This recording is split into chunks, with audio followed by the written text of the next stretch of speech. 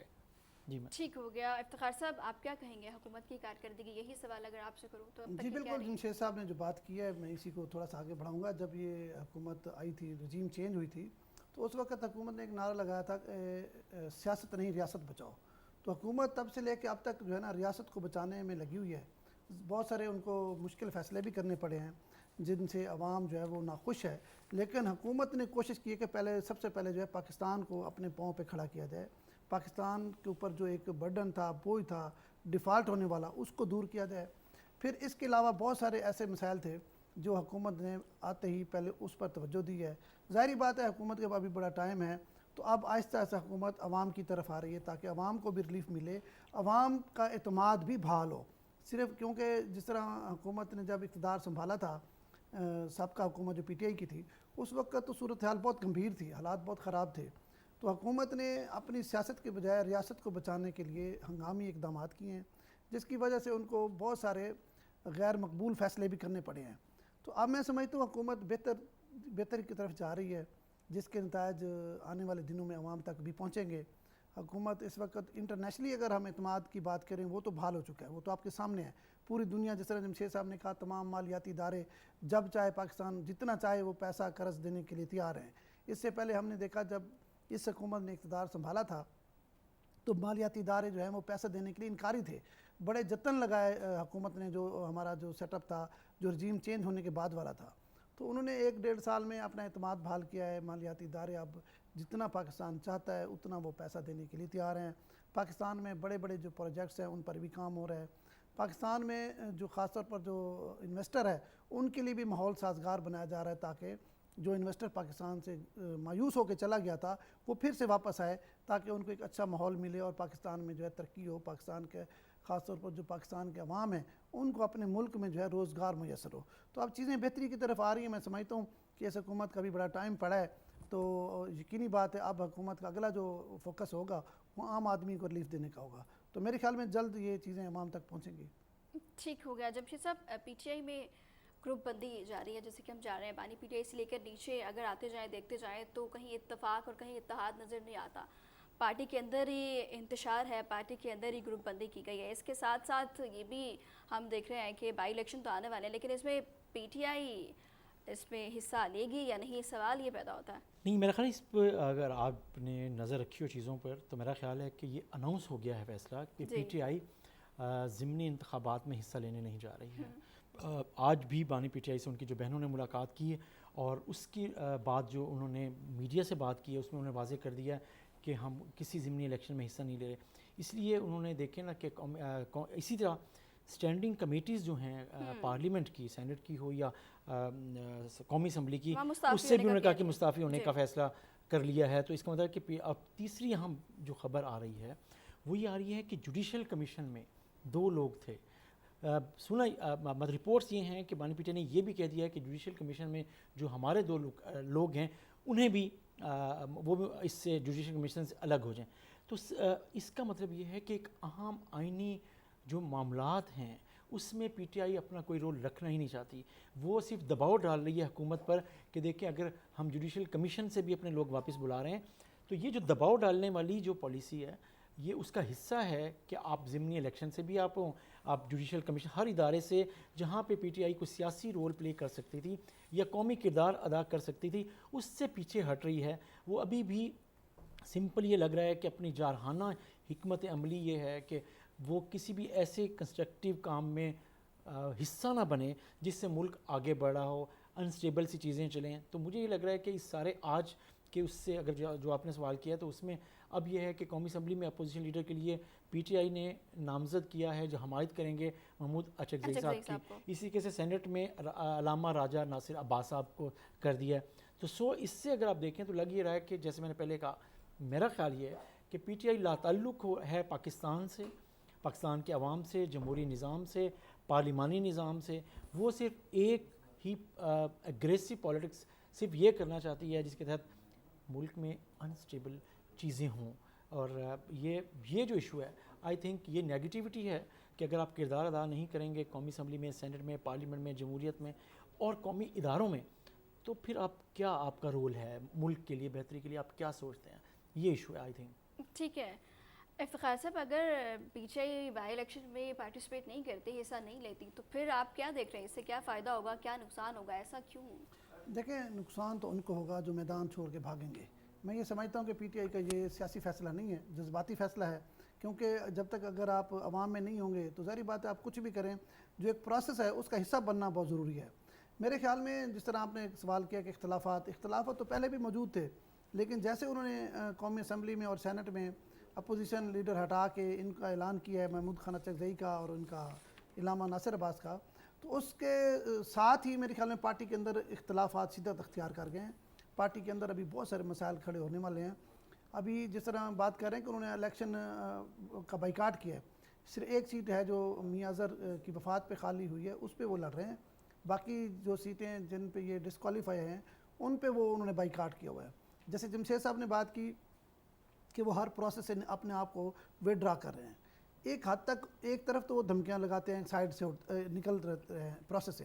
دوسرا کے پی کے کی حکومت میں وہاں کا جو فنڈز ہیں وہاں اقتدار کی وجہ سے وہ اپنی پارٹی پہ لگا رہے ہیں. مطلب یا تو کلیئر ہوں، مطلب بالکل ہر طرف سے الگ ہو جائیں. یہ جہاں سمجھتے ہیں کہ ہمیں ضرورت ہے ہم پیچھے ہٹ جاتے ہیں. اگر آپ نے پاکستان کی سیاست میں اپنا کوئی کردار ادا نہیں کرنا تو کے پی کی حکومت سے الگ ہو جائیں، آپ اسمبلی سے استعفے دے دیں.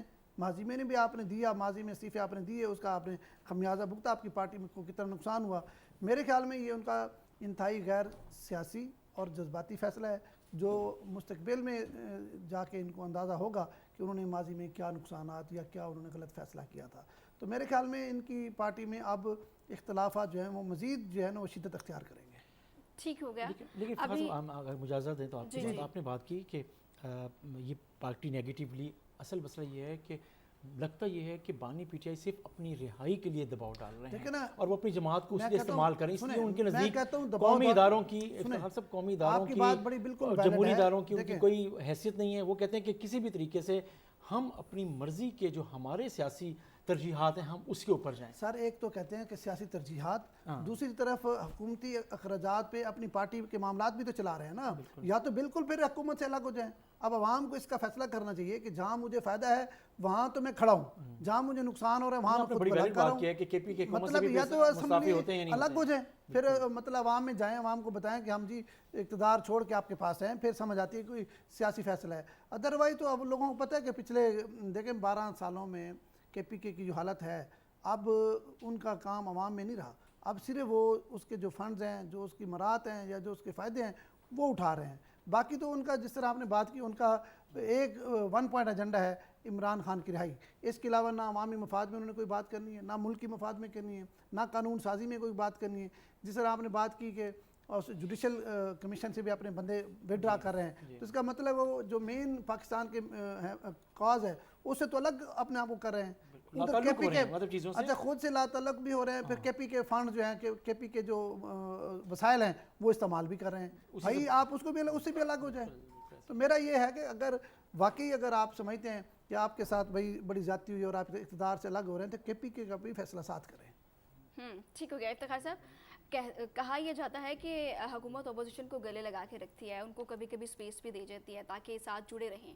تو ابھی یہ جو 4 مہینے بعد ان کی بہنوں کی ان کے ساتھ ملاقات سامنے آئی ہے، تو لوگوں کا تو یہ کہنا ہے کہ یہ وہ جو سپیس آپ دی ہے یہ صرف اس لیے ہے تاکہ عوام میں مقبولیت رہے، تاکہ یہ شو کیا جا سکے کہ اپوزیشن کو ساتھ لے کے چل رہا ہے. دیکھیں ملاقاتوں کا سلسلہ تو بڑا سموتھلی چل رہا تھا اور انہوں نے خود ہی مسائل کھڑے کیے ہیں. جب اندر سے آتے ہیں تو پھر پاکستان کے لیے ایسی سی باتیں کرتے ہیں جہاں اسمبلی کا چلنا کیا ملک کا چلنا مشکل ہو جاتا ہے. تو اپنے مسائل تو یہ خود پیدا کر رہے ہیں. حکومت تو چاہتی ہے کہ ملاقاتیں جو فیملی کی ہیں وہ باقاعدگی سے ہوتی رہی ہیں. تو اب بیچ میں کچھ پرابلم ہوئی ہے تو وہ میرے خیال میں ان کی اپنی وجہ سے ہوا ہے، اپنی ان کی حرکتوں سے ہوا ہے. اگر یہ پراپر جس طرح حکومت ان سے کوآپریٹ کر رہی تھی، ان کو بھی ان کے ساتھ اسی طرح کوآپریٹ کرنا چاہیے. روز آئے روز جب کوئی ایونٹ ہوتا ہے، جب کوئی غیر ملکی کوئی ڈیلیگیشن پاکستان آتا ہے تو یہ احتجاج کی کال دے دیتے ہیں. مطلب ہے 14 اگست ہے پھر آپ کال دے دیتے ہو. کسی غیر ملکی ملک سربراہ نے آنا ہے تو پھر آپ کال دے دیتے ہو. تو ظاہری بات ہے پھر حکومت کو اس طرح کا اگر فیصلے نہیں لے گی تو پھر حکومت چلے گی کیسے؟ تو میرے خیال میں حکومت سپیس تو دیتی ہے, یہ سپیس لینا نہیں چاہتے.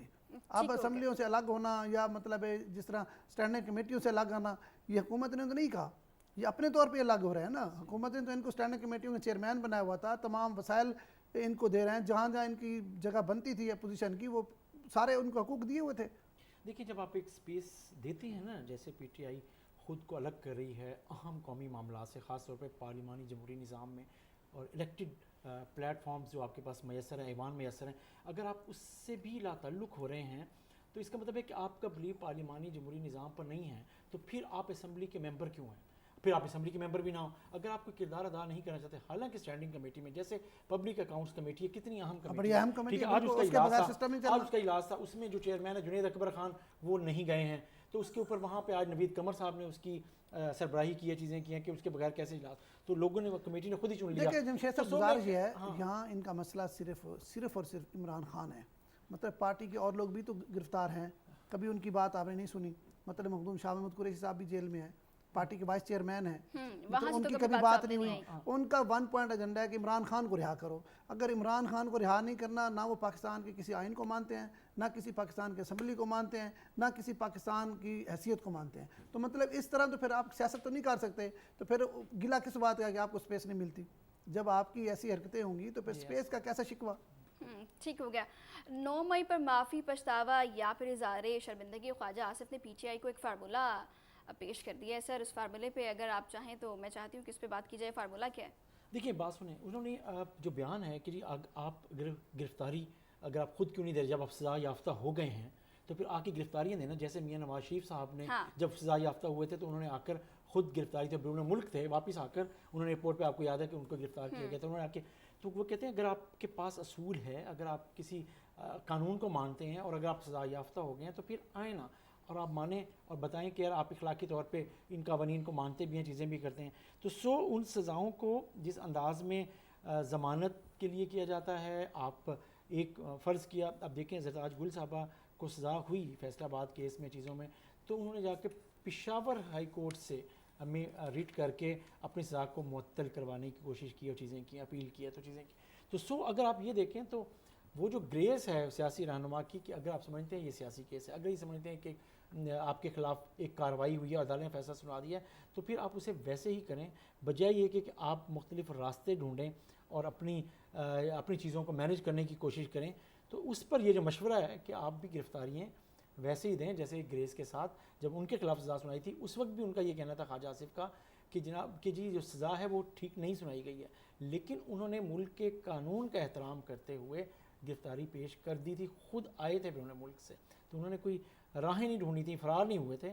تو وہ اس لیے مشورہ دے رہے ہیں خواجہ آصف صاحب, طنز بھی ہے ان پر کہ بہادر بنیں اور چیزوں کو فیس کرنا بھی سیکھیں. جب آپ اس طرح کی کرمنل ایکٹیویٹی میں انوالو ہوتے ہیں, عدالت سزا سناتی ہے, تو پھر عدالت کی سزا کو پھر فیس بھی کریں, جو نہیں کر رہی پی ٹی آئی یا اس وقت جو لوگ شامل ہیں اس سزاؤں میں. دیکھیں جنشید صاحب, آپ نے بات کی نا, بات ٹھیک ہے. اصل مسئلہ نا پی ٹی آئی کا مسئلہ یہ ہے کہ وہ کہتے ہیں بنیادی حقوق بھی وہی ہیں جو وہ چاہتے ہیں, عدالتوں کا انصاف بھی وہی ہے جو وہ چاہتے ہیں, جو ان کو سوٹ کرتا ہے, قانون بھی وہی ہے جو وہ چاہتے ہیں. مطلب ان کے دور میں تمام سیاسی جو اس وقت قیادت تھی اس اپوزیشن والی ساری جیلوں میں تھی, کسی نے بنیادی حقوق کی بات نہیں کی, کسی نے آئین کی بات نہیں کی. اچھا, پھر ثاقب نثار سے انہوں نے من مرضی کے فیصلے کرائے, تب بھی ان کو عدالت آزاد لگتی تھی, سارا جان کہہ رہا تھا کہ غلط فیصلے کیے جا رہے ہیں. اب جب کہ ان کے اوپر کوئی سیاسی کیس نہیں ہے, ان کے اوپر غداری کا کیس ہے, کرمنل کیس ہے, مطلب ان کے اوپر کوئی سیاسی کیس نہیں ہے. جن کو سزائیں ہوئی ہیں ان میں ایسا کوئی نہیں ہے جن کو صرف سیاسی بنیادوں پہ کیس بنایا گیا ہو. یہ 9 مئی سیاست ہے ہی نہیں, یہ تو ملک دشمنی, غداری, یا کچھ اس طرح کا لفظ ہم دے سکتے ہیں, کرمنل والا.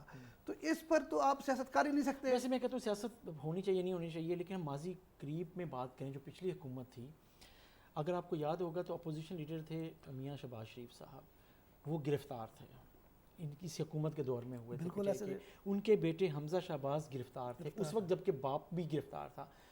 نواز شریف صاحب گرفتار تھے, ان کی بیٹی بھی مریم نواز بھی گرفتار تھیں. اس وقت خواجہ سعد رفیق گرفتار تھے, ان کے بھائی گرفتار تھے, کتنے لوگ خواجہ تھے، آصف گرفتار خواجہ آصف گرفتار تھے، خان عباسی ایک گرفتار وقت تھے، میں کتنے لوگ اس دور میں آصف علی زرداری گرفتار تھے، تو ان سو کی بہن گرفتار تھی۔ مثالیں کوئی بہت اچھی کسی مطلب ان تمام کے دور میں بھی سنیں، نہیں تھیں۔ ان کے اگر آپ دور نے میں تو پوری اپوزیشن کو فکس کیا ہوا تھا اور بار بار کہتے تھے ٹی وی پہ آ کے بڑا فخریہ بتاتے تھے کہ ہم نے پوری اپوزیشن کو جو ہے وہ فکس کر دیا ہے، یہ خود پرائم منسٹر صاحب اس وقت کے بتاتے تھے جو اب جیل میں پڑے ہوئے ہیں، اور یاد ہوگا وہاں کھڑے امریکہ میں کھڑے ہو کے کہتے تھے کہ میں جا کے ذرا اسی جا کو کے بند میں کروا اسی دوں، اتارتا ہوں۔ اب ان کو سہولیات کی بھی سمجھ آ گئی کہ سہولتیں ہونی چاہیے۔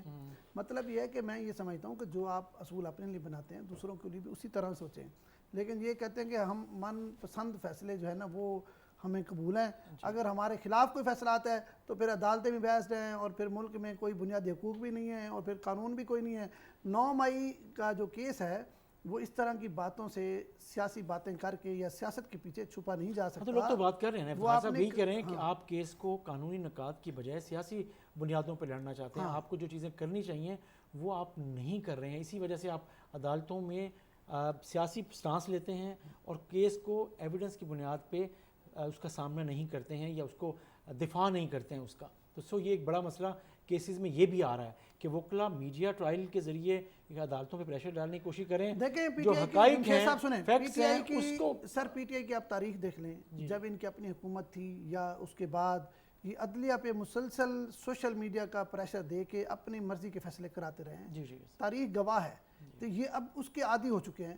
اب یہ سمجھتے ہیں کہ اسی طرح ہمیں یہاں سے ریلیف مل جائے، لیکن اب ایسی کوئی بات نہیں ہے۔ اب آپ نے کوئی سیاسی آپ پہ کیسز نہیں بنے ہوئے، آپ کے اوپر ملک کی غداری کے کیسز ہیں، آپ نے مطلب اہم ترین تنصیبات پہ حملے کیے ہیں، آپ کی ویڈیوز موجود ہیں، مطلب اس طرح تو ملک دشمن لوگ نہیں کر سکتے، انڈیا نہیں کر سکتا جس طرح آپ نے کیا، تو پھر آپ کیسے اور کہاں چھپ سکتے ہیں؟ مطلب باتوں سے یا اپنی سیاست کے پیچھے آپ کب تک چھپیں گے؟ تو میرے خیال میں وہ جو آپ بات کر رہے تھے، جن لوگوں نے 9 مئی کو نقصان پہنچایا ہے پاکستان کو، جن لوگوں نے کارکنوں کو اشتعال انگیزی دی ہے یا خود شامل تھے، ان کو اب سامنے آنا چاہیے اور قانون کا سامنا کریں۔ اگر وہ مطلب بے گناہ ہیں تو اپنی بے گناہی عدالت میں ثابت کریں۔ مطلب وہ کہتے ہیں ویڈیو، اب پورا جہان ویڈیوز دیکھ رہا ہے کون وہاں گیا ہے۔ اگر دیکھیں اب ملتان میں واقعہ ہوا ہے، ہم سب اس دن موجود تھے، جو کینٹ میں گیا ہے، جس نے تنصیبات پہ حملہ کیا ہے، ان لوگوں کو پکڑا ہوا ہے نا، باقی تو کوئی بندہ ایسا نہیں پکڑا ہوا جو باہر تھا جس نے حملے نہیں کیے۔ مطلب ہم اس بات کے تو خود یہاں گواہ ہیں بیٹھ کے، لاہور کراچی اسلام آباد کی چلے ہم بات نہیں کرتے، میں کہتا ہوں ملتان کے کیس کو لے لیں ہم، وہاں ایک بندہ ایسا نہیں ہے جو وہاں نہیں تھا، وہاں جس نے حملے نہ کیے ہوں، مطلب ٹوٹل وہی لوگ گرفتار ہیں جو بالکل گناہ گار تھے، ایک بندہ بھی بے گناہ نہیں ہے۔ تو اس میں پھر کہاں سے سیاست آ گئی؟ یہ تو سیاست میں خود کو چھپا کے عوام کے سامنے بالکل اپنی جو 9 مئی پاپولرٹی در ہے۔ حقیقت ہے، اور اس میں یہ ہے کہ فوجی تنصیبات کو، ملکی سالمیت کو نقصان پہنچایا گیا، اسی بنا پر گرفتاریاں بھی کی گئی ہیں، اور اب آبویسلی اس کی جو ہے وہ سزا بھی بھگتیں گے۔ جمشید صاحب، پی ٹی آئی کی جانب سے بہت زیادہ کیوس، پولرائزیشن سامنے آتی ہے، ہم دیکھتے ہیں کہ ہر بار یہی چیزیں سامنے آتی ہیں، کیا ایک پیج پر اب ہم دیکھیں گے یا یہ خواب ہی رہ جائے گا؟ کس کو ایک پیج پہ دیکھنا حکومت، اپوزیشن؟ مشکل ہے، جو لگ رہا ہے ایک اپوزیشن میں ایک بڑی جماعت ہے پی ٹی آئی، اس کو ہر کوئی تسلیم بھی کرتا ہے اور اس کی عدالتوں نے بھی کہا ہے، اور جو مخالف سیاسی جماعتیں وہ بھی مانتی ہیں، لیکن آپ یہ کہیں کہ یہ اپوزیشن اور خاص طور پہ پی ٹی آئی اور حکومت ایک پیج پہ آ جائیں گے، لگ نہیں رہا۔ آج کی جو چیزیں ہیں، ڈسکشن ہم نے کی ہے، آج کی جو بائیکاٹ کی باتیں ہو رہی ہیں، اسمبلیوں کی مختلف کمیٹی سے واپس بلا لیا گیا ہے، جوڈیشل کمیشن سے لوگوں جو ارکان کو واپس بلا لیا گیا، تو مجھے نہیں لگتا وہ کم از کم فوری طور پہ پاکستان تحریک انصاف یہ سوچ ہی نہیں رہی کہ اس نے جمہوری نظام کو اور پارلیمانی نظام کو مضبوط کرنا ہے۔ اگر وہ اپوزیشن میں بیٹھ کر ایک رول پلے کرنا ہے تو اس رول کو وہ ریئلائز ہی نہیں کر رہے، وہ اس کو اہم ہی نہیں سمجھ رہے، وہ یہ سمجھتے کہ شاید اقتدار ہی سب سے اہم ہے، اور اگر بانی پی ٹی آئی وزیر اعظم ہوں گے تو وہ اسمبلی، اور اس میں پی ٹی آئی کو اکثریت ہوگی، صرف وہ اسمبلی ہوگی اور وہ جمہوریت ہوگی۔ تو یہ جو سوچ ہے یہ پاکستان کو بھی پیچھے لے جا رہی ہے، اور پاکستان کے ساتھ ساتھ ان لوگوں، سیاست اور جمہوریت کو بھی نقصان پہنچ رہا ہے۔ اس کے برعکس جو اس وقت جماعتیں ہیں جو ایک مشکل حالات سے گزری ہیں، جیسے افتخار صاحب نے بات کی کہ سیاست نہیں، ریاست بچانے کا جو مرحلہ تھا، عوام کو ریلیف دینے کا جو مرحلہ تھا، ملک کو ڈیفالٹ سے نکالنے کا جو مرحلہ تھا، ایک مشکل فیصلے کرنے کا جو مرحلہ تھا، اس پہ حکومت نے اقدامات کیے۔ پاکستان تحریک انصاف سوائے اپنے بانی پی ٹی آئی کی رہائی کے علاوہ ایسے وہ سیاست کر رہی ہے جس کے تحت جمہوریت آگے بڑھے نہ بڑھے، یہ اسمبلی اور سینٹ ان کے نزدیک وقت نہیں رکھتی، اور اس کی وجہ سے لگ یہ رہا ہے کہ اپنے آپ کو آئسولیشن میں لے کے جا رہی ہے سیاسی طور پہ پی ٹی آئی. اور اگر آپ رول پلے نہیں کریں گے، اپوزیشن میں رہ کے بھی اگر آپ کردار کو اہم نہیں سمجھتے، تو اس سے ان کی سیاست کا اندازہ لگا لیں اور ان کی اپروچ کا اندازہ لگا لیں اور ان کی پاکستان کے ساتھ اور جمہوریت کے ساتھ کمٹمنٹ کا اندازہ لگا لیں، جو بہت ویک لگ رہی ہے. مجھے لگتا ہے کہ یہ کوئی اچھا راستہ نہیں اپنایا پاکستان تحریک انصاف نے. ٹھیک ہے، افتخار صاحب آپ اس پہ کیا کہیں گے؟ جی، میں جمشید صاحب نے بالکل ٹھیک بات کی ہے، لیکن سب سے اہم بات یہ ہوتی ہے کہ جو اپوزیشن کی جو سیاست ہوتی ہے نا، وہ اقتدار سے بھی زیادہ اہم ہوتی ہے، کیونکہ وہاں پر آپ ٹوٹل عوام کی بات کرتے ہیں. جب آپ اقتدار میں ہوتے ہیں تو پھر آپ نے ملک چلانا ہوتا ہے، بڑے مشکل فیصلے کرنے ہوتے ہیں. آپ نے اپوزیشن میں رہ کے عام آدمی کی جنگ لڑنی ہوتی ہے، ان کے مسائل حل کرنے کے لیے آپ نے جدوجہد کرنی ہوتی ہے. یہ پچھلے 1.5 سال سے آپ بتائیں کہ پی ٹی آئی نے کسی ایک عوامی ایشو پہ احتجاج کیا ہو؟ مطلب صرف ایک سنگل بتا دیں بھئی کبھی پی ٹی آئی نے پنجاب اسمبلی میں یا قومی اسمبلی میں عام آدمی کے لیے، عام شہری کے لیے، جن لوگوں نے ان کو ووٹ دے کے قومی اسمبلی میں بھیجا ہے اپنے مسائل حل کرنے کے لیے، کسی ایک ایشو پر انہوں نے کبھی بات کی ہے؟ نہیں کی، کیونکہ ان کا مقصد عوام کی خدمت کرنا نہیں ہے. ان کا مقصد صرف اقتدار ہے، جس کے لیے یہ جدوجہد کر رہے ہیں اور ڈیالہ کھڑے ہیں. اس کے علاوہ کچھ بھی ان کو نہیں چاہیے. حالانکہ ہمیشہ جو اپوزیشن کی جماعتیں ہوتی ہیں نا، وہ حکومت کو ٹف ٹائم دیتی ہیں کہ حکومت عوامی مسائل حل کرے، عوام کو ریلیف دے. لیکن اس اپوزیشن کا صرف ایک ہی کردار ہے، وہ صرف عمران خان کی رہائی ہے. کبھی کسی اسمبلی میں عام آدمی کی بات نہیں ہوئی. جس طرح کے بھی قانون پاس ہوئے ہیں، پٹرول کی قیمتیں ہیں، ہماری زراعت ہے، بہت سارے ایشوز ہیں عوام کے جو اپوزیشن کو وہاں اسمبلی کے اندر جنگ لڑنی چاہیے تھی. لیکن وہی آپ والی بات، کیونکہ ان کا عوام اور پاکستان سے کوئی کنسرن نہیں ہے، ان کا کنسرن ایک آدمی سے ہے، وہ ہے عمران خان کی رہائی. اب اگر عمران خان کی رہائی نہیں ہوتی، نہ وہ اسمبلیوں کو اہمیت دیتے ہیں، نہ وہ سینٹ کو دیتے ہیں، نہ وہ عدلیہ کو دیتے ہیں، نہ وہ پاکستان کو دیتے ہیں. جس طرح آپ نے بات کی، وہ تو یہ مطلب ہے عام ان کا سوشل میڈیا جب ٹرولنگ ہوتی ہے تو اس میں بڑا کہتے ہیں کہ اگر عمران خان نہیں ہے تو پاکستان نہیں ہے. لیکن ہم یہ سمجھتے ہیں کہ کسی سیاستدان کے آنے جانے سے کوئی فرق نہیں پڑتا. پاکستان کو چلنا چاہیے، پاکستان کے عام آدمی کی بات کرنی چاہیے. جماعت کوئی بھی ہو، چاہے وہ جس صوبے کی جماعت ہے، اس کو عام شہری کی بات کرنی چاہیے اور پاکستان کی بات کرنی چاہیے. یہ جب بھی پاکستان کا کوئی مسئلہ آتا ہے، آپ جنگ کی صورتحال دیکھ لیں. جب جنگ ہوئی ہے مئی میں، تو اس وقت آپ نے صورتحال دیکھی کہ پورا ان کا سوشل میڈیا کیا ٹرولنگ کر رہا تھا، اور ان کی بہن نے جیل کے باہر کیا کہا. یہ ساری چیزیں آن ریکارڈ ہیں. یہ ہمارے پاکستانیوں کو اس پر سوچنا چاہیے کہ بھائی جب مشکل ترین وقت تھا، جب پاکستان اور انڈیا کی جنگ تھی، اس سے بڑا تو کوئی اوکھا وقت نہیں ہوتا، مشکل وقت نہیں ہوتا نا. جب دشمن آپ کے سامنے کھڑا ہو، جنگ لگی ہوئی ہو، تو تب بھی آپ پاکستان کی بجائے ان کی بات کر رہے ہوں. ملک کے بارے میں سوچنا چاہیے، بالکل. اور اسی کے ساتھ ساتھ غزہ کی اگر بات کریں تو غزہ کی تباہ کن صورتحال مزید بگڑتی جا رہی ہے. نصر ہاسپٹل پر ایک کے بعد 2 اٹیک کیے گئے. جمشید صاحب کیا کہیں گے؟ دیکھیں، ابھی آپ کو دیکھیں تو غزہ اس وقت پوری دنیا کے لیے امتحان ہے کہ وہاں جو کچھ انسانی حقوق کی خلاف ورزی ہوئی ہے، اس کے بعد انسانی حقوق کی تنظیمیں، اقوام متحدہ، جو بڑی آرگنائزیشنز ہیں، اور وہ جس انداز میں ناکام ہیں، اس پر جو لوگ ہیں، خاص طور پہ مسلم ممالک اور اس کی عوام، ان کا اعتبار اور اعتماد ختم ہوا ہے کہ یہ بڑے ادارے بھی ایسے لگتا ہے کہ بڑے طاقتوں کے سامنے ہاتھ باندھے کھڑے ہیں، ان کا کوئی کردار نہیں ہے. اور اگر آپ یہ دیکھیں، جو دنیا میں اس وقت آپ کو پتہ ہے کہ بہت سے ممالک میں لاکھوں کی تعداد میں لوگوں نے سڑکوں پہ نکل کے احتجاج کیا ہے کہ غزہ میں جو غیر انسانی سلوک ہوا ہے، ہسپتالوں کے اوپر جس انداز میں بمباری ہوئی ہے، اٹیک ہوا، جیسے آپ نے انٹرو میں کہا کہ وہاں ہاسپٹل میں 2 دفعہ میزائل حملہ کیا گیا ہے، بومبنگ کی گئی ہے. یہ تو ابھی موسٹ ریسنٹ واقعہ ہے. وہاں جو بچوں کے ساتھ اتنا بڑا زیادتی ہوئی ہے کہ لوگ نہ خوراک کا سب سے بڑا المیہ ہے، وہاں پہ صحت کا سب سے بڑا المیہ ہے. آپ اس انداز میں دیکھ لیں کہ سڈنی میں ابھی 4 دن پہلے لاکھوں لوگوں نے سڈنی کے جو برج پہ کھڑے ہو کے مظاہرہ کیا. فرانس کے صدر مسلسل بات کریں، وہ غیر مسلم ممالک بھی جو اب تک چیزوں پر نیوٹرل تھے یا شاید انہی کو سپورٹ کرتے، وہ اس بربریت پہ کھڑے ہو گئے. جہاں انسانیت کی قدر ہے، جہاں وہ ممالک اور وہ حکمران جو سمجھتے ہیں کہ انسانی زندگی کتنا اہم ہے، وہ سب بات کر رہے ہیں اس ظلم کے خلاف، اسرائیل کی اس پالیسی کے خلاف. لیکن ایک ہٹ دھرمی ہے جو اسرائیل نے جاری رکھی ہوئی ہے، اور دنیا کی ایک دو بڑی طاقتیں ان کو سپورٹ کر رہے ہیں. اور جس انداز میں اب پھر بار بار کہا جاتا ہے کہ گریٹر اسرائیل کی بات ہو رہی ہے. آپ کو پتہ ہے کہ موسٹ ریسنٹلی ابھی کل جو ایونٹ ہوا ہے جدہ میں سمٹ انٹرنیشنل، اس میں بھی اس کی مذمت کی گئی ہے کہ یہ گریٹر اسرائیل کا منصوبہ کسی بھی صورت میں مسلم ممالک کو قبول نہیں ہے.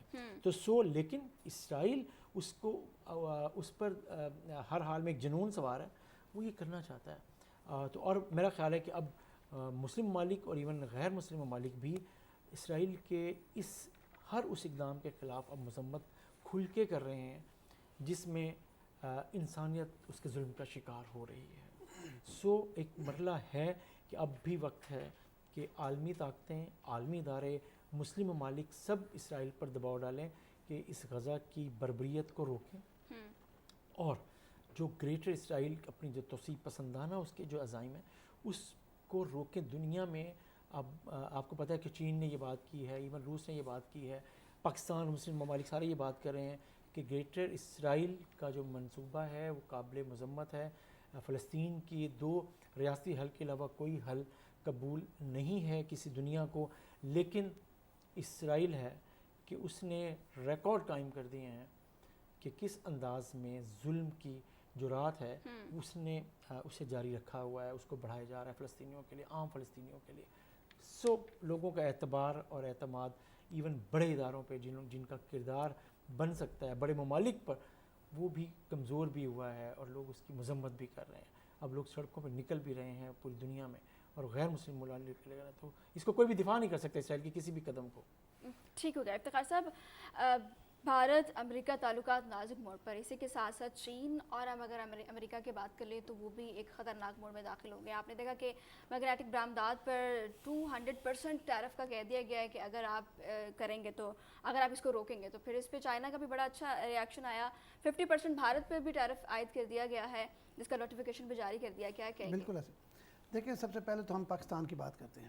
پاکستان کی جو سفارتی اس وقت دنیا کے ساتھ معاملات ہیں، یہ تو پاکستان کی تاریخ میں ایسے کبھی نہیں تھے. یہ پاکستان کی گورنمنٹ قیادت، فوجی ہو یا سیاسی قیادت ہو، دونوں اس پہ خراج تحسین کے حقدار ہیں. دیکھیں، انڈیا اس وقت تنہائی کا شکار ہے، تو ظاہری بات ہے اس میں پاکستان کا بڑا رول ہے. جس طرح آپ نے بات کی کہ دیکھیں اس وقت امریکہ اور بھارت کے جو تعلقات ہیں اس میں ظاہری بات ہے ہمارا جو ایک تھی، مطلب جنگ کے بعد کی یہ صورتحال ہے نا. جنگ سے پہلے تو ایسا کچھ نہیں تھا. جنگ سے پہلے تو بھارت دنیا کے 4-5 جو طاقتیں ان میں شمار ہوتا تھا، لیکن جنگ کے بعد جو صورتحال دنیا کے سامنے آئی ہے اس میں پاکستان کی اہمیت اتنا بڑھ جانا، اس میں پاکستان کے جو سفارتی، پاکستان کے خارجہ پالیسی جو ہے اس کا بڑا ایک کردار ہے.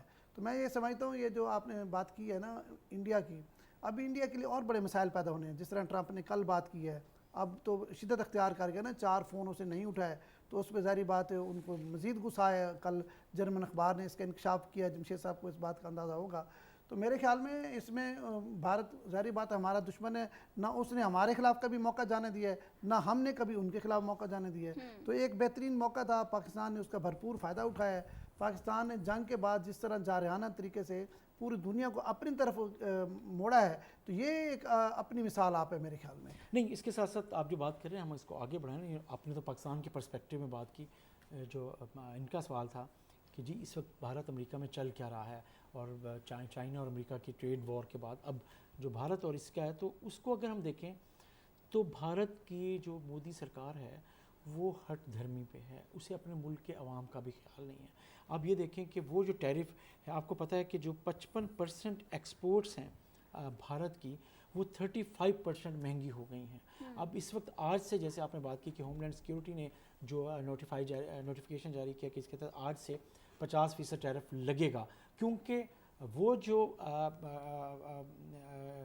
ٹرمپ ایڈمنسٹریشن نے بھارت کو مشورہ دیا تھا کہ آپ روس سے تیل کی خریداری روکیں، کیونکہ آپ وہاں سے سستا تیل لیتے ہیں، اپنے پاس ریفائنریز میں جا کے اسے ریفائن کرتے ہیں، اور ریفائن کرنے کے بعد یورپ کو مہنگا تیل بیچ دیتے ہیں، اور آپ جب یہ جو پیسہ ہے اس کا فائدہ روس کو ہو رہا ہے، اور روس وہ فائدہ یوکرین کے خلاف جنگ میں استعمال کر رہا ہے، چیزیں کر رہا ہے، تو اس کو روکیں.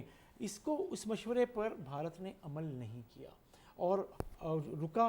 تو اس پر انہوں نے پہلے اس کو مہلت دی کہ ہم آپ پر ٹیرف لگا دیں گے، لیکن اب مہینہ گزر گیا، اس پر انہوں نے بلکہ اس تنقید کا نشانہ بنایا اور آپ نے الٹا یہ کہا کہ آپ نے چین کا دورہ بھی کیا اور آپ نے روس کے ساتھ بھی چیزیں کی، چائنا کے ساتھ تعلقات بڑھانے کی کوشش کی. تو یہ جو اب مشکل حالات یہ ہیں، اندازہ لگا لیں کہ امریکہ میں آج جو رپورٹس آ رہی ہیں کہ بھارت نے ایک لابنگ فرم ہے کہ جو امریکی میڈیا میں اور امریکی اسٹیبلشمنٹ میں، امریکی ایوانوں میں اور امریکی پولیٹیشنز کے ساتھ اور منتخب نمائندوں کے ساتھ لابنگ کرتی ہیں اور سروسز لیتی ہیں. تو اس کے مطابق وہ کم از کم کوئی $1,00,000 پر منتھ کے حساب سے $3 لاکھ ڈالر وہ ہوگا کریں گے. $3.25 آپ کہہ رہے ہیں. تو وہ اس کا مطلب کیا ہے کہ اس کا مطلب ویک وکٹ پہ ہے بھارت. اسے ضرورت پڑ رہی ہے اس طرح کی لابنگ فرم ہائر کر کے اپنے ساتھ اپنے جو موقف پہ ڈٹے رہنے کی اور کوشش کریں کہ تعلقات بہتر ہوں.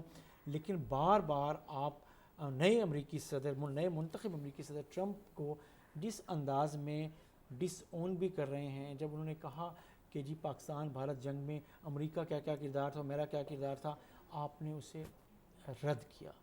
جب انہوں نے اور جمشید صاحب یہاں ایک بات اہم ہے، امریکن صدر کے بھی 4 سال پڑے ہیں، مطلب ابھی نیولی صدر وہ منتخب ہوئے. لیکن جو خود بھارت کے اندر بازو ہو رہی ہے وہ یہ ہو رہی ہے کہ وہ بہت سیلفش ہو کے سوچ رہے ہیں مودی.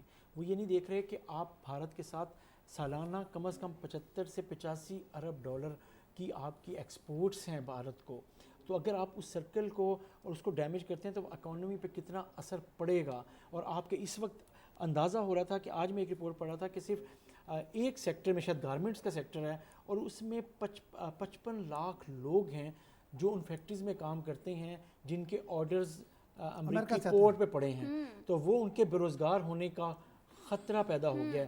تو یہاں سے اس کا جو اسکیل ہے اسے آپ انڈرسٹینڈ کرنے کی کوشش کریں. تو ابھی ان کو نظر نہیں آ رہا، ان کو نظر آ رہا ہے کہ شاید ہم کوئی سیاست میں ہیں، ہم کوئی انتخاب لڑ رہے ہیں.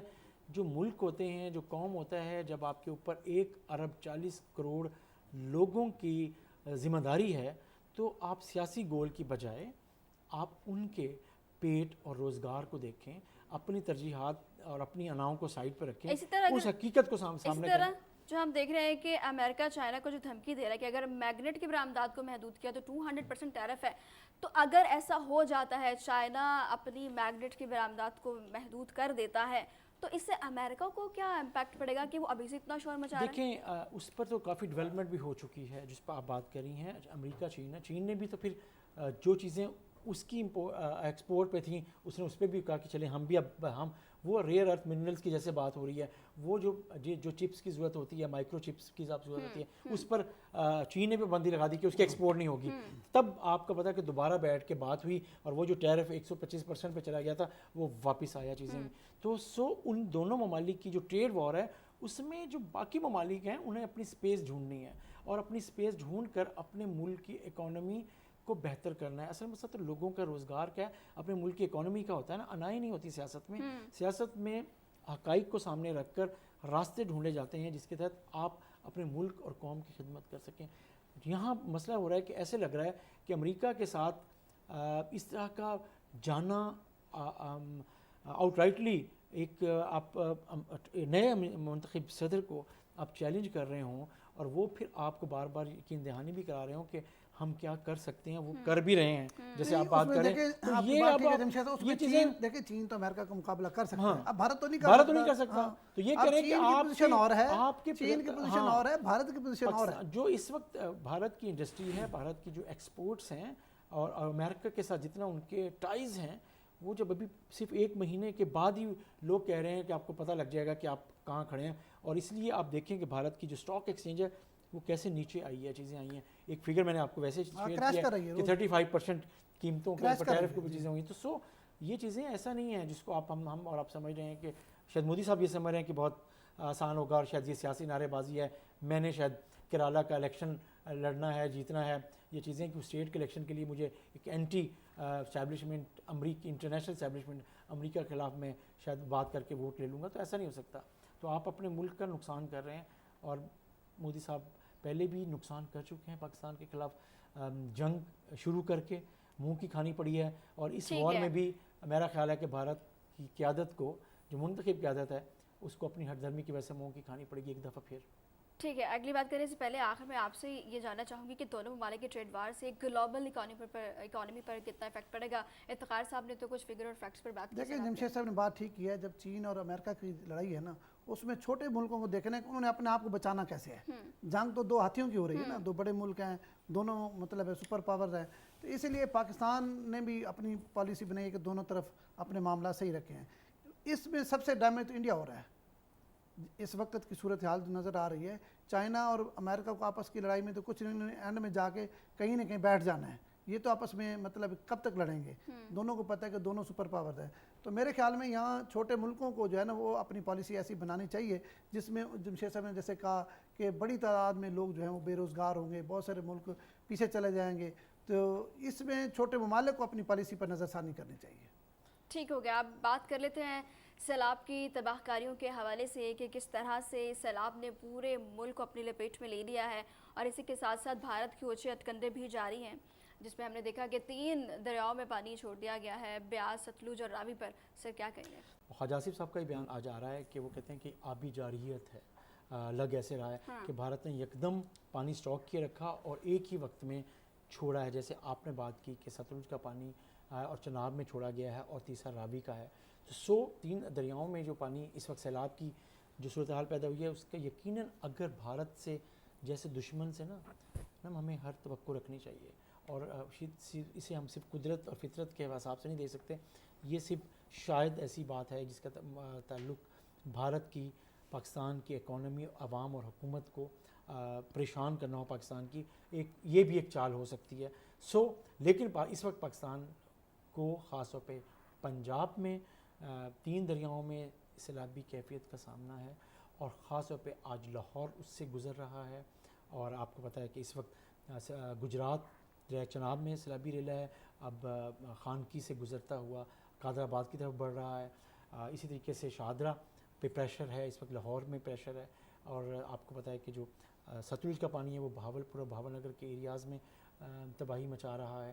تو پاکستان کے کہا یہ جا رہا ہے کہ 1988 کے بعد یہ پاکستان کا سب سے بڑا سیلاب ہے، اور یہ سیلاب اس وقت اگر ہم لوگوں کو اویئر کر سکیں، لوگوں کو بتا سکیں، وہ یہ ہے کہ جو راوی کا سیلاب ہے اور جو ریلا ہے اور جو چناب کا ریلا ہے وہ کٹھے بڑھ رہے ہیں جھنگ کی طرف اور خانے وال کی طرف، اور پھر وہاں سے دونوں تریمو کے بعد آگے کٹھے ہوں گے کبیروالا تحصیل میں ملتان کی طرف بڑھیں گے۔ ملتان میں جب یہ دونوں ریلے اگر مل جاتے ہیں تو 10 لاکھ کے اسی کے اراؤنڈ پانی یہاں سے گزرنا ہے، تو ملتان اور مظفر گڑھ دونوں اضلاع پر ایک شدید دباؤ ہے، خاص طور پہ کچے کے علاقے، بیڑ کے علاقے میں رہنے والوں کو فوری طور پہ وہاں سے ایویکویٹ کیا جا رہا ہے، ان کا انخلاء ہو رہا ہے، انخلاء کی ضرورت ہے۔ جو لوگ اندر بیٹھے ہیں اور حکومت کی بات کو نہیں سمجھ رہے ہیں وہ سمجھیں کہ یہ ایک بڑا سیلاب ہے جس میں اندر رہ کر سروائیو نہیں کیا جا سکے گا، تو پہلے اپنے آپ کو فوری طور پر نکالیں، اور پھر اپنے جو قیمتی جائیداد ہیں، املاک ہیں، مویشی ہیں، ان کو بھی نکالیں اور حفاظتی بند پر آ جائیں یا اندر علاقوں میں آ جائیں، تو یہ ایک ضرورت ہے۔ لیکن بہرحال یہ جو 2-3 دن ہے، خاص طور پہ جمعہ، ہفتہ، اتوار، پیر، یہ ملتان اور جنوبی پنجاب کے حوالے سے، فلڈ کے حوالے سے بہت اہمیت کے حامل ہیں۔ یہ سیلابی ریلے اکٹھے ہوتے ہیں تو وہ جو پانی کا ایک بڑا ریلا بڑھے گا ملتان اور مظفر گڑھ کے ایریاز سے، پھر ہوتا ہوا شوجہ آباد اور پانیت کی طرف جائے گا، تو وہ بہت سینسٹیو ہے۔ اس کی سینسٹیوٹی کو حکومت تو انڈرسٹینڈ کر رہی ہے، عام آدمی کو بھی سمجھنے کی ضرورت ہے، جو میرا خیال ہے کہ شاید کچے کے علاقے میں رہنے والے ابھی بھی انتظار کر رہے ہیں کہ شاید سیلابی ریلا گزر جائے گا، تو یہ شاید ایسا نہیں ہے۔ تو اس وقت جو ہے حکومت کے اقدامات اور انتظامات جو ہیں وہ اگرچہ جس سکیل پر ابھی جب آپ نے انٹرویو پڑھا تھا، جیسے کرتارپور جو سیالکوٹ کے ایریے میں راہداری جو ہے، شکر گڑھ، نارووال، یہ پورا اس میں جو کچھ ہو رہا ہے، دیکھیں ستلج جو ہے نا وہ بے شک بھالپور آ گیا، لیکن اس وقت سب سے زیادہ تباہی جو ہے نا وہ شکر گڑھ، نارووال اور اس طرف ہو رہی ہے، ٹھیک ہے، قصور کی طرف آ رہے ہیں۔ اسی طرح جیسے آپ نے بات کی، ملتان کو بہت زیادہ اس دفعہ تباہی کا خدشہ ہے، کیونکہ دونوں جو پانی اکٹھے ہوں گے جی یہ بات تو جب ملتان پہنچے گا تو یقینی بات ہے 10 لاکھ کیوسک یہ ہمارے دونوں پل سے اس کی کیپیسٹی زیادہ ہے. 1988 کے سے پہلے کبھی نہیں گزرا اتنا. 1.5 لاکھ لوگ نقل مکانی کرنے پر دیکھیں مجبور ہوئے. اس کے علاوہ بھی نقل مکانی کے لیے تو ضلعی انتظامیہ سب کو کوشش کر رہی ہے کہ فوری طور پر باہر نکالیں, بلکہ میں یہ سمجھتا ہوں ہمارے پروگرام کے توسط سے بھی ہم لوگوں کو یہ کہنا چاہتے ہیں کہ جو لوگ مضافاتی علاقوں میں بیٹھے ہیں ان کو خود فوری طور پر خود کو اپنے مال مویشیوں کو محفوظ مقامات کی طرف منتقل کرنا چاہیے, کیونکہ حکومت نے تو پھر دفعہ 144 تو نافذ کر ہی دی ہے. پولیس گرفتار کرے گی, پھر مسائل کھڑے ہوں گے, جانور آپ کے اکثر یہی ہوتا ہے کہ جو اندر لوگ بیٹھے ہوئے ہیں وہ کوشش کرتے ہیں کہ ہم نہ نکلیں, لیکن نہ نکلنے سے نقصانات کا خدشہ ہے, آپ کی جان جا سکتی ہے, آپ کا مال مویشی جا سکتا ہے. تو ابھی آپ کے پاس ٹائم ہے, مطلب دیکھیں بنیر وغیرہ یہ سبابی میں تو لوگوں کو مہلت ہی نہیں ملی, مطلب لوگ بیٹھے تھے, سوئے پڑے تھے, اسکولوں میں تھے, جہاں بھی تھے, تو ایک طوفان آیا, بہت سارے لوگ بیچارے اپنی جان سے چلے گئے. تو ان لوگوں کی تو خوش قسمتی ہے کہ 2-3 دن پہلے حکومت بتا رہی ہے, محکمہ موسمیات بتا رہا ہے, ٹی وی بتا رہا ہے, سوشل میڈیا بتا رہا ہے کہ آپ محفوظ مقامات کی طرف منتقل ہو جائیں. دیکھیں آپ کی فصلیں جو ہیں ان کو اللہ تعالیٰ ہو سکتا ہے آپ کو اس کا بہتر متبادل دے دے, لیکن جان ہوگی تو سب کچھ ہوگا. تو اس وقت فوری طور پر ان کو محفوظ مقامات کی طرف شفٹ ہو جانا چاہیے. ماحولیاتی تبدیلی کی وجہ سے بہت اس سال ہمیں بہت زیادہ قدرتی آفات کا سامنا کرنا پڑا. ہم نے دیکھا کہ کلاؤڈ برسٹ ہوئے, ہم نے دیکھا فلڈ دیکھ رہے ہیں. ماحولیاتی تبدیلی کے باعث یہ سب ہم دیکھ رہے ہیں, لیکن ابھی جو NDMA نے ایک نقشہ کھینچا ہے وہ بڑا خطرناک ہے. موسمیاتی تبدیلی کے باعث اگر کچھ اب آگے ہم نہیں کچھ کر سکتے, اگر ہم اپنے حالات بہتر نہیں کر سکتے, تو پھر آگے کیا دیکھ رہے ہیں ہم؟ دیکھیں وہ تو انہوں نے کل بتایا کہ اگلے سال 22% اضافہ ہوگا. جو اس دفعہ موسمیاتی ہمیں نقصان ہو رہا ہے, اگلے دفعہ یہ جتنی تباہی مچ رہی 22% زیادہ ہوگا. دیکھیں ویسے تو موسمیاتی تبدیلی کی اگر ہم بات کریں تو پچھلے 8-10 سال سے ہماری ایگریکلچر اس سے بہت شدید ڈیمیج ہوئی ہے, زراعت ہماری. لیکن اب کیونکہ مطلب شہروں میں نقصانات ہو رہے ہیں, آبادیاں ختم ہو رہی ہیں, یہ کلاؤڈ برسٹ ایک نئی چیز آ گئی ہے. موسمیاتی تبدیلی نے نقصانات پاکستان کی معیشت کو تو گزشتہ 10 سال سے پہنچا رہی ہے, لیکن اب کیونکہ جانی نقصانات زیادہ ہو رہے ہیں اور چیزیں نظر زیادہ آ رہی ہیں, تو ظاہری بات ہے اس پر بہت سارے حکومتی اقدامات ہمیں پہلے بھی نظر آئے ہیں. اب بھی ظاہری بات ہے کیونکہ اگر یہ اس کے لیے اقدامات نہ کیے گئے تو اگلے سال اگر 22% بڑھے گا تو اس سے اگلے سال اور مزید بڑھے گا, تو پاکستان میں تو رہنے کی جگہ ہی نہیں رہے گی اگر اقدامات نہ کیے گئے. تو حکومت اس پر میرے خیال میں ہنگامی انتظامات کر رہی ہے اور اس پر دنیا کو بھی اپنا میسیج دے رہی ہے کہ پاکستان سب سے زیادہ ڈیمیج ہو رہا ہے. جی میرا خیال ہے کہ وزیر اعظم نے افتخار صاحب آپ بات کر رہے ہیں, جیسے ہم بات کی, میرا خیال ہے کہ 2022 میں جو فلڈ آیا تھا اور جو کچھ ہوا تھا وہ بھی موسمیاتی تبدیلی کا ایک وہ تھا. صرف اس میں وزیر اعظم کے مطابق $22 ارب کا سے زیادہ کا نقصان ہوا تھا. 22 سے 30 ارب ڈالر کا نقصان ہوا تھا 2022 میں. اور پاکستان دنیا کا جو اس تقریب میں بتایا گیا وہ یہ تھا کہ پاکستان دنیا کے ان 5 سے 10 ممالک میں شامل ہے جو جن کو ماحولیاتی آلودگی میں جس کا حصہ بہت کم ہے, لیکن سب سے زیادہ جو متاثر ہیں گرین ہاؤسز کی وجہ سے چیزوں کی وجہ سے وہ پاکستان ہے. تو یہاں دنیا سپورٹ نہیں کر رہی ہے پاکستان کو. پاکستان بار بار کہہ رہا ہے کہ ہم سب سے زیادہ آپ کی ترقی کی قیمت ہم پے کر رہے ہیں, ٹھیک کر رہے ہیں, تو اس کی پھر آپ اس کا ازالہ کریں. تو وہ ازالہ جو ہے وہ پینٹ کے طور پہ تو ہوا ہے, لیکن اس کو ریئلائز نہیں کر رہا کہ کتنے بڑے اسکیل پہ پاکستان کی, جیسے آپ نے بات کی کہ زراعت کو نقصان پہنچا, پاکستان کی انڈائریکٹلی معیشت کو نقصان پہنچا. تو یہ سب چیزیں لے کے, اور ابھی بھی پاکستان ابھی جو کچھ آپ نے دیکھا کہ جس انداز میں کلاؤڈ برسٹ ہو رہے ہیں اور آپ گلیشیئر پھٹ رہے ہیں, بارش ہو رہی ہے, سیالکوٹ میں 405 ملی میٹر بارش ہوئی ہے, کل چیزیں ہوئی ہیں. یہ تو اربن فلڈ مطلب الگ ہے, آپ کے دریاؤں کا فلڈ الگ ہے. مطلب تو پاکستان جیسا جو ملک ہے, غریب ملک ہے, جس کے وسائل بڑے محدود ہیں اور معاشی طور پہ پاکستان یہ مقابلہ نہیں کر سکتا, تو یہ نہیں کر سکتا. لیکن دنیا کی, میں نے جیسے پہلے بات کی کہ ترقی دنیا کے بڑے ممالک کر رہے ہیں, اس کی جو پرائز جو ہے وہ چھوٹے ممالک پے کر رہے ہیں. تو سو ہمیں جو ہے میرا خیال ہے کہ دنیا کو ریئلائز کرنا چاہیے, اور ان کو وہ جو چیلنج بنتا ہے موسمیاتی تبدیلی کی وجہ سے جو تباہی ان ممالک میں خاص طور پاکستان جیسے ملک میں ہوتی ہے, اس کو سپورٹ بھی دنیا نے کرنی ہے. اور اگر وہ سپورٹ نہیں کریں گے تو ایسے ممالک آپ کو پتہ ہے کہ کس سروائیو نہیں کر پائیں گے, چیزیں نہیں کر پائیں گے. پاکستان بھی ان میں سے. ٹھیک ہے, بہت شکریہ جمشید صاحب, آپ نے وقت دیا. افتخار صاحب آپ کا بھی بہت شکریہ کہ آپ نے وقت دیا. ناظرین, اس سال ہم نے موسمیاتی تبدیلی کے باعث بہت ساری ناگہانی آفتوں کا سامنا کیا ہے، جن میں کلاؤڈ برسٹ ہے، بارشیں ہیں، گلیشیئرز کا پگھلنا ہے اور بہت ساری چیزیں. ابھی ہمیں جو پریکاشنز ہیں اس پر فوکس کرنے کی ضرورت ہے. اسی کے ساتھ میرے پروگرام کا وقت ختم ہو گیا ہے. مجھے دیجیے اجازت. اللہ نگہبان.